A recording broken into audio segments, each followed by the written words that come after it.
बाद आप सभी का स्वागत है। नमस्कार, मैं हूं रत्ना और आप देख रहे हैं सी न्यूज़ भारत। वक्त हो गया उत्तर प्रदेश बुलेटिन का। बात होगी बरेली की, जहां अज्ञात बदमाशों ने हमला कर युवती के कुंडल मंगलसूत्र लूट लिए। देखिए घटना विस्तार से। खबर बरेली से है, जहां थाना आंवला क्षेत्र से रात लगभग 12 बजे थाना आंवला पर डायल 112 के माध्यम से सूचना मिली कि ओम शरण निवासी ब्यौली थाना वजीरगंज को घर जाते समय आंवला और वजीरगंज रास्ते पर अज्ञात बदमाशों ने हमला कर उसकी पत्नी के कुंडल और मंगलसूत्र लूट लिए। हमले में उनकी पत्नी की मौत हो गई। सूचना पर अधिकारी मैं पुलिस बल के साथ मौके पर पहुंचकर घटनास्थल का निरीक्षण किया। पीड़ित से प्राप्त तहरीर के आधार पर थाना आंवला में बीएनएस धाराओं में मुकदमा पंजीकृत किया गया। वादी और मृतका द्वारा धारण किए गए आभूषण, मोटरसाइकिल, बैग, मोबाइल घटना स्थल से बरामद किए गए हैं। मृतका के पति वादी द्वारा दी गई सूचना के आधार पर एसएसपी अनुराग आर्य ने बताया, अभी तक की जांच में पाए गए तथ्यों से विपरीत पाए गए हैं। घटना के त्वरित और सटीक खुलासे के लिए एसपी दक्षिणी अंशिका वर्मा के नेतृत्व में 3 टीमों का गठन किया गया है। रात्रि में लगभग 12:30 बजे डायल 112 पर एक सूचना प्राप्त हुई कि कॉलर अनिल यादव के दोस्त ने कॉलर को कॉल करके बताया है कि उनको घर जाते वक्त आंवला वजीरगंज के रास्ते में अज्ञात बदमाशों द्वारा घेर लिया है। पुलिस द्वारा तत्काल मौके पर पहुंचकर ओम शरण पुत्र तेजपाल निवासी वजीरगंज जनपद बदायूं से वार्ता की गई। तो उन्होंने बताया कि रात्रि 12 बजे वह बाइक से अपनी पत्नी के साथ घर जा रहे थे, तो 3 से 4 अज्ञात बदमाशों ने जो पैदल आए थे उन पर हमला कर दिया और उनकी पत्नी के कुंडल व मंगलसूत्र छीनकर चले गए। हमले में उनकी पत्नी की मृत्यु हो गई। तत्काल तहरीर लेकर लूट व हत्या की धाराओं धारा 309(6) व 103(1) बीएनएस में थाना आंवला पर एफआईआर दर्ज की गई। मेरे द्वारा रात्रि में SOG surveillance team field unit के साथ घटनास्थल निरीक्षण एवं घटनास्थल के आसपास के एरिया में सर्च कराए जाने पर महत्वपूर्ण साक्ष्य एवं ऑब्जेक्ट्स मिले हैं, जिससे प्रथम दृष्टया घटना का मोटिव हत्या होना प्रतीत होता है। वादी ओम शरण को किसी प्रकार की कोई इंजरी नहीं है। चेस्ट में एरिया में इनको नाखून के एब्रेजन स्क्रैच मार्क्स हैं।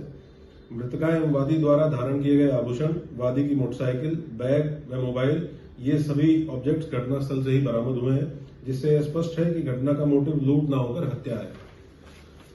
एसपी साउथ के नेतृत्व में 3 टीमों का गठन किया गया है। मृतका की डेड बॉडी को पोस्टमार्टम के लिए भेजा गया है। इनका पोस्टमार्टम वीडियोग्राफी में सुनिश्चित कराया जाएगा। घटना का त्वरित एवं सही अनावरण एवं घटना कारित करने वालों के विरुद्ध कठोरतम कार्रवाई सुनिश्चित की जाएगी। बरेली से सी न्यूज़ संवाददाता बीएस चंदेल की रिपोर्ट। रुक करेंगे अगली खबर की ओर, जहां बता दें फिरोजाबाद में मंडी समिति में 2 सब्जी दुकानदारों के बीच जमकर बवाल हो गया। देखिए रिपोर्ट। फिरोजाबाद मंडी परिषद में सब्जी विक्रेताओं के बीच सब्जी बेचने को लेकर विवाद हो गया। शुरुआत में 2 दुकानदारों के बीच लात घूंसे चले, जिसे कुछ लोगों ने बीच बचाव कर शांत कराया। हालांकि मामला यही नहीं रुका। दोनों दुकानदारों ने अपने अपने सहयोगियों को बुला लिया और इसके बाद दोनों पक्षों के बीच लाठी डंडे चलने लगे। इस हिंसक झड़प में 2 लोग घायल हो गए। घटना की सूचना मिलते ही मंडी सचिव मौके पर पहुंचे। उन्होंने विवाद को शांत कराने के लिए दोनों पक्षों को अपने कार्यालय में बुलाया। मंडी में हुई इस मारपीट का वीडियो भी सामने आया है, जिसमें दोनों पक्षों के बीच हुई हिंसक झड़प साफ देखी जा सकती है। फिरोजाबाद से सी न्यूज़ संवाददाता बबलू फरमान की रिपोर्ट। कन्नौज में एक युवती अपने प्रेमी संग फरार हो गई। देखिए ये रिपोर्ट। कन्नौज जिले के गुरसहायगंज कोतवाली क्षेत्र के एक गांव में एक युवती पड़ोसी के घर जाने की बात कहकर निकली और प्रेमी के साथ फरार हो गई। परिजनों ने जब उसकी तलाश शुरू की तो पता चला कि वो पड़ोसी के भांजे के साथ भाग गई है।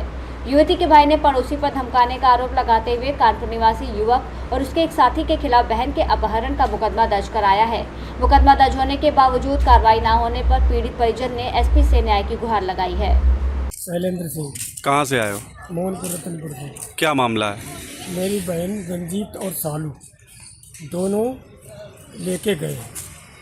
ये उनके घर पे कह के गई थी। जब मैं देर वापस घर आया, अपने मम्मी पापा से पूछा कि बहन कहाँ है। जब उनके यहाँ गए तो वहाँ से मेरी बहन गायब। क्या कहे? वो ये कह के गई थी कि हम अभी आ रहे हैं। तब से वो आई नहीं वापस। अच्छा, कोई फ़ोन मोबाइल वगैरह से संपर्क करने की कोशिश की है? कोई नंबर नहीं लगा। सालू कौन है? मेरे सालू कोई नहीं, ये मनोज का भांजा सालू है और जो रंजीत है ये जितेंद्र का भांजा। अच्छा, ये लोग कहाँ रहते हैं? ये अपने ममाने में रहते हैं। हमारे गांव में उनका ममाना है। किसके यहाँ? ये मनोज भरद्वाज। कितने दिन हो गए गायब हुए? आज 7वां दिन है गायब। कोई पता नहीं चला? कोई पता नहीं चला। पुलिस में कंप्लेंट की, वहाँ भी कोई खबर नहीं, किसी ने कोई पुलिस नहीं आई। थाना कौन लगता है? थाना लगता है गुरसाईगंज। पुलिस में कही थी, शिकायत की थी? हाँ, कंप्लेंट की थी, कोई सुनवाई नहीं हुई। आप कहाँ आए हो? अब मैं यहाँ कन्नौज में क्या मांग कर रहे हैं? इंसाफ मांग रहे। मेरी बहन मुझे पूछ के सामने लाई जाए, मेरी बहन को पकड़ के मेरे सामने, उन मुजरिमों को दोनों को सामने मेरे पकड़ के लाया जाए। कन्नौज से सी न्यूज़ संवाददाता शिबू सैनी की रिपोर्ट। रुक करेंगे अगली खबर की ओर। मेरठ में स्कूल वैन को तेज रफ्तार ट्रक ने जोरदार टक्कर मार दी। कैसे हुआ यह हादसा, देखिए इस रिपोर्ट में। खबर मेरठ से है, जहां स्कूल वैन को तेज रफ्तार ट्रक ने टक्कर मार दी, जिसमें एक छात्रा आर्या सिरोही की मौत हो गई। वैन आर्मी पब्लिक स्कूल की बताई जा रही है। टक्कर लगते ही वैन में छात्राओं की चीख पुकार मच गई। घायल बच्चों को अस्पताल में भर्ती कराया गया, वहीं ट्रक चालक मौके से फरार हो गया। मेरठ से सी न्यूज़ संवाददाता दानिश सैफी की रिपोर्ट। बुलेटिन के अंत में बात होगी श्रावस्ती की, जहां गड्ढे भरे रास्तों से ग्रामीणों को परेशानियों का सामना करना पड़ रहा है। देखिए ये रिपोर्ट विस्तार से। बड़ी खबर जनपद श्रावस्ती से है। विकासखंड गिलौला के अंतर्गत ग्राम सभा राजापुर खुर्द का मामला सामने आया है, जहां पर कई वर्षों से ग्रामीणों को आने जाने में दिक्कत का सामना करना पड़ रहा है। थोड़ी देर बारिश हो जाने पर खतरा बना रहता है। ग्रामीणों को विकास का नहीं, अपेक्षा की दस्ता सुना था। पिछले 5 सालों में मरम्मत नहीं हुई है और अब सड़क कम, गड्ढों का जाल ज्यादा है। गड्ढा मुक्त भारत अभियान यहाँ मजाक बनकर रह गया। ग्रामीणों का आक्रोश उबाल पर है। कहते हैं हमने सरकार बदली पर गड्ढे वहीं के वहीं हैं। पूरा मामला श्रावस्ती के ग्राम सभा राजापुर खुर्द का है। श्रावस्ती से सी न्यूज़ संवाददाता उमेश धर द्विवेदी की रिपोर्ट। उत्तर प्रदेश बुलेटिन में बस इतना ही। देश और दुनिया की तमाम बड़ी खबरों के लिए आप देखते रहिए सी न्यूज़ भारत।